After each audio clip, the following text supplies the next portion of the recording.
ಈಗ 1.42 billion population ಅಂತ ಹೇಳ್ತೀವಿ. ಇದರಲ್ಲಿ ಬರೀ 30% ಕನ್ನಡಕ ಆಗ್ತಾ ಇರೋದು ಇವತ್ತಿಗೆ. ಯಾಕಂತ ಹೇಳಿದ್ರೆ ದೇ ಆಲ್ ಹ್ಯಾವ್ ಪ್ರಾಬ್ಲಮ್ಸ್. ಆದರೆ ಕನ್ನಡಕ ಹಾಕಬೇಕು ಅನ್ನೋದು ಅವ್ರ ಮೈಂಡಲ್ಲಿ ಇನ್ನೂ ಸೆಕೆಂಡ್ರಿಯಾಗೇ ಉಳಿದಿದೆ, ಪ್ರೈಮರಿಯಾಗಿ ಬಂದಿಲ್ಲ. ಈಗ ಫಾರ್ ಎಕ್ಸಾಂಪಲ್ ರೈತರಿಗೆ ನಾವು ನೋಡ್ತೀವಲ್ಲ, they work in the sunlight. ಬೆಳಗ್ಗೆಯಿಂದ ಸಾಯಂಕಾಲವರೆಗೂ ಕೆಲಸ ಮಾಡ್ತಾರೆ, ಅಥವಾ ಮಧ್ಯಾಹ್ನದವರೆಗಾದರೂ ಡೆಫಿನೆಟಾಗಿ ಕೆಲಸ ಮಾಡ್ತಾರೆ. ಈಗ ಸನ್ಲೈಟು ಒಳ್ಳೆಯದೇ, morning sunlight is good for your body, ಆಯಿತಾ. ಈಗ ಮಧ್ಯಾಹ್ನದ ಸನ್ಲೈಟ್ ಬರುತ್ತಲ್ಲ, ಅಥವಾ 2 ಗಂಟೆ ಸನ್ಲೈಟ್ ಬರುತ್ತಲ್ಲ, it is not very good. ಅದು ಏನು ಮಾಡುತ್ತೆ ಅಂತ ಹೇಳಿದ್ರೆ, ಅಲ್ಟ್ರಾ ವೈಲೆಟ್ ರೇಸ್ ಜಾಸ್ತಿ ಕಣ್ಣಿಗೆ ಬಿದ್ದಾಗ ಈ ಫಾರ್ಮರ್ಗೆ 100% 60-65 ವಯಸ್ಸಲ್ಲಿ ಕ್ಯಾಟ್ರಾಕ್ಟ್ ಮಾಡಲೇಬೇಕು. Because he has spent more time in farming under the sunlight.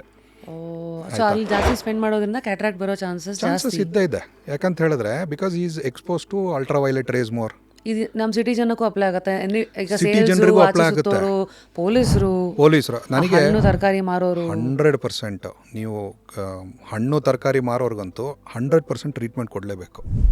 ವಯಸ್ಸಾದ ಮೇಲೆ ನಿಮಗೆ ಒಳ್ಳೆ ವಿಷನ್ ಬೇಕಾಗಿರೋದು, not when you are young. ಅಂದರೆ I am not telling it is not necessary when you are young, but ನಿಮಗೆ ವಯಸ್ಸಾದ ಮೇಲೆ ನಿಮಗೆ ವಿಷನ್ ಕಡಿಮೆ ಆದರೆ ಯು ನೀಡ್ ಸಂಬಡಿ ಸಪೋರ್ಟ್.